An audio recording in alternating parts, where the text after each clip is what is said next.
Welcome to a quick A-level business revision video on the topic of taxation and government spending, one of the economic factors that has an impact on businesses. Now, when the government manipulates the amount of tax they charge people and businesses, as well as changing the amount of money that they spend on the economy, this is referred to as the government using fiscal policies. And fiscal policies are just one of the economic factors that have an impact on businesses. And if you browse through the YouTube channel, you'll find videos on plenty of other economic topics. Now, government can use fiscal policies of manipulating taxation and changing the amount of money that the government spends in the economy to try and influence the achievement of the government's economic objectives. Namely, the government's a little worried that inflation is too high and prices are rising too fast in the economy, and it doesn't think that monetary policy and the use of interest rates by the Bank of England have particularly tackled the problem. Then the government could use fiscal policy to try and control inflation. They could put taxes up, potentially for businesses, probably for individuals, to try and make people calm down their spending in the economy so that businesses are less quick to raise their prices. Or another way that the government can try and cool down the rate of inflation in the economy is to spend less of its own money. So invest less government money in infrastructure projects or in public services so that there's less of the government's money going into the economy, which creates jobs, which creates economic growth, and it fuels further inflation. But rather than slow down the economy to try and curb inflation, the government might be trying to create jobs for people in the economy and fuel economic growth.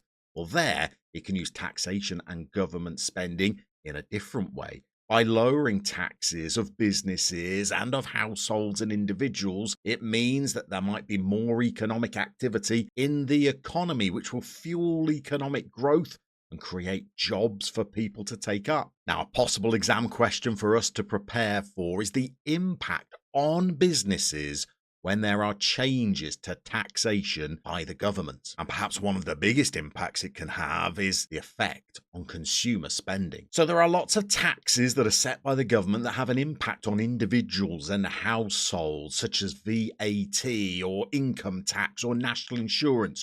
All of these taxes will affect people's ability to spend in the economy. The higher these taxes go, theoretically, the less disposable income people are going to have in their pockets to go out and lavish on consumer expenditure in the economy.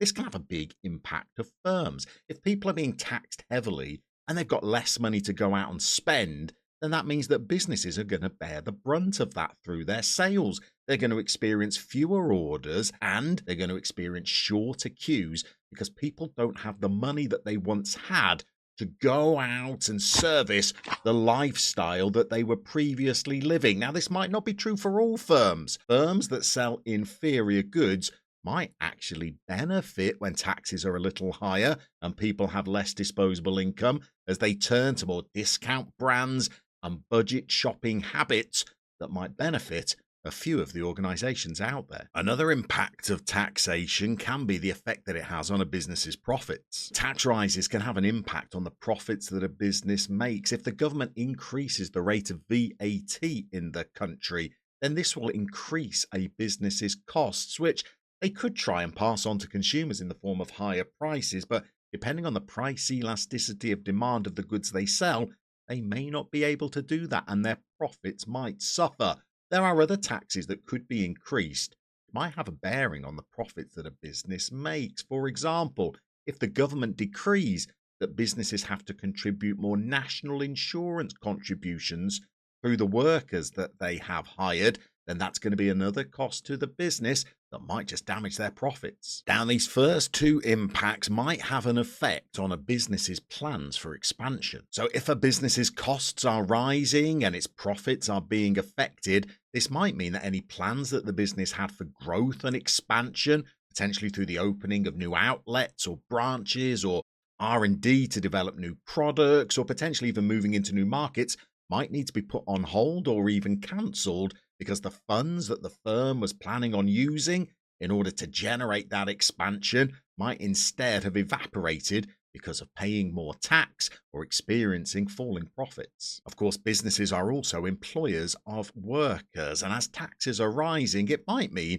that businesses change their approach to employment. If the amount of income tax that workers have to pay is increasing, then it might be that they turn around to their employers and ask for wage rises, or if national insurance contributions are increasing, then it starts to cost firms more to hire the workforce that they have, which might make businesses change their approaches. They might look to try and mechanize parts of their operations so that they can use machinery or other automated methods to produce their goods and services because workers have become more expensive. And so the level of taxation in the economy might have a bearing on how competitive firms are. We should remember that lots of firms that we'll be writing about in exams are competing in a global marketplace. And if they are based in the UK and taxes are rising here, that might mean that they are experiencing rising costs and falling profits. It might mean that they've had to increase their prices in order to legislate for these rising costs.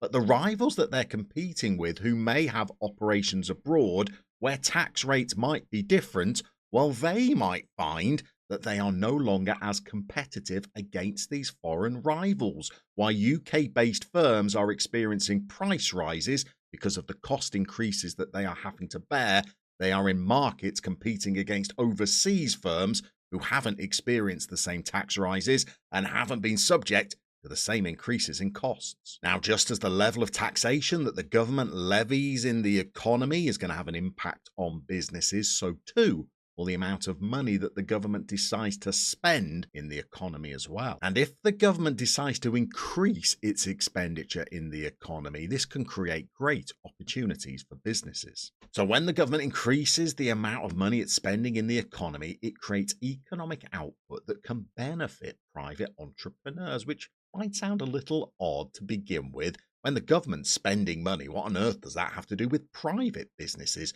Surely those two entities are separate. Well, in fact, they're actually very connected.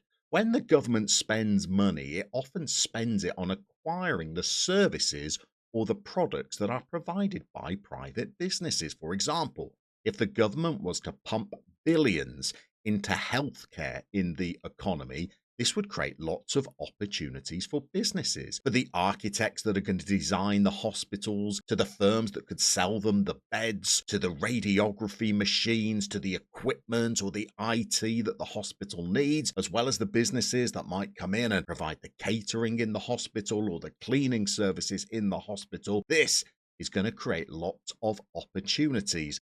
Not to mention the opportunities that will be a little bit more indirect for firms, where as the government spends money on the economy and creates jobs, these people will now have incomes that they can go and spend at shops and retailers in the local economy. So increases in government spending can create great opportunities for firms. However, the note of caution for businesses is that the more money the government spends in the economy, the more the government will be contributing to inflation, potential increases in interest rates. And that's because when the government spends money in the economy, they are creating economic activity. They are contributing to the amount of employment in the economy and the amount of money that is in the economy. And when they do that, they are helping to create inflation. When they create jobs and incomes for people, they will spend it. And when they're giving money to private businesses, they will give it to their workers and to their shareholders,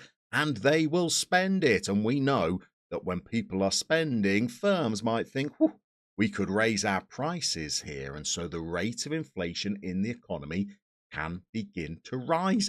Now, to deal with that, the Bank of England might decide to increase interest rates to make people and businesses a little bit less likely to borrow money and a little bit less likely to spend as much of the money that they have got to cool down the rate of inflation. So as the government spends money on the economy, they can contribute to inflation, which might create rises in interest rates, and those increases in interest rates will affect businesses. It will mean that their consumers will now be paying back more money on any debts that they have. So they might decide to trim back on their spending, affecting the demand for a firm's products.